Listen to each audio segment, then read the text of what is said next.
Okay, third graders, here's the start of our first read of chapter 5 of Below Deck, a Titanic story.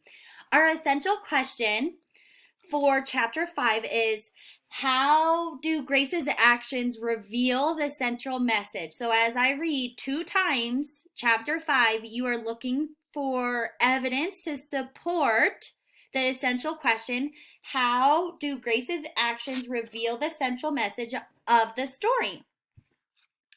Okay, so let's begin. Chapter 5. Catherine screamed. Grace knew she would have to take charge, even though she felt terrified herself. The 2 girls stumbled in the dark as she dragged Catherine along the hallway. After a while, they came to an area where the lights were still flickering, but now the floor started to shake and the hallway seemed to tip even more sharply. Grace felt like she was in a nightmare as they turned down hall after hall, but at last they came to a staircase that Grace recognized. It would take them to the main deck. They climbed upward only to discover that things had gotten much worse. The Titanic was creaking and groaning like a giant beast in agony, and its front part was now completely underwater.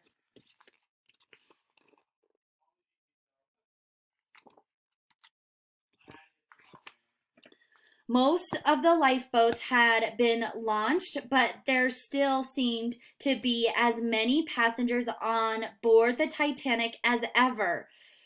Grace saw quite a few people struggling into life preserves and jumping into the icy sea far below. Come on, this way, Grace said, and she pulled Catherine towards the lifeboat that hadn't been launched yet. Suddenly, a voice called out, Catherine! Oh, thank goodness we found you! It was Catherine's mother pushing through the crowd. She grabbed her daughter and held her tight. Catherine's father appeared from the crowd. We must hurry, he said. They won't be able to launch the lifeboat if they have to wait any longer.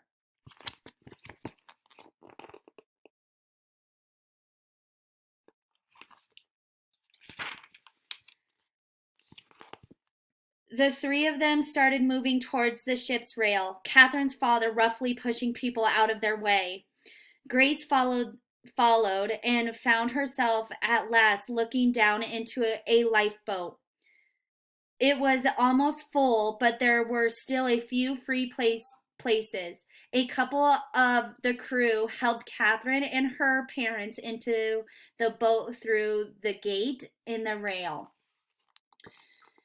Just as Grace was about to climb down into the boat herself, one of the crewmen put his arm out to stop her. Hold it, he said, looking Grace up and down. Only first-class passengers are allowed in this lifeboat. Shame on you, a man yelled behind Grace. Others angrily called out too. Grace stood shivering in the cold night air, jostled by the crowd, her eyes filling with tears once more. But she saved me, Catherine said quietly to her father.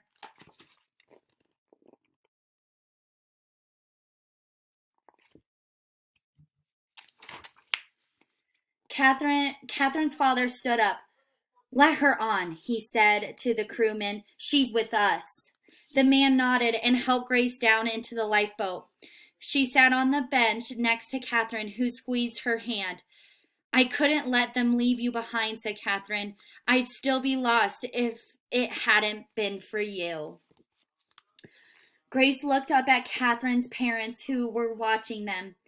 Thank you, Catherine's mother whispered to her through the exhausted smile. Just then the lifeboat was lowered and they splashed down into the sea. The crewmen at the oars rowed them away from the sinking ship. Grace turned around and saw that the Titanic was sliding beneath the water in a huge cloud of steam.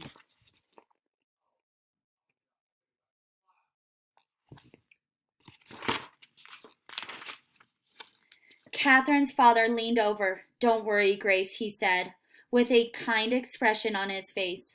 We'll take care of you.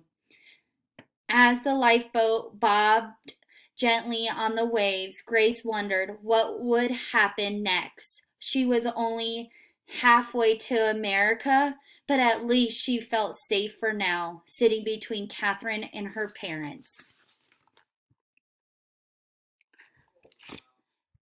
Now that was the end of our story. So now I'm going to do a second read, page by page of chapter 5, thinking out loud about what I notice, what I wonder, and important parts of each page. Good luck, and this was an exciting book to read with you. I am so happy I got to read this with you. Good luck, third grade, and I'll catch you in the other slides.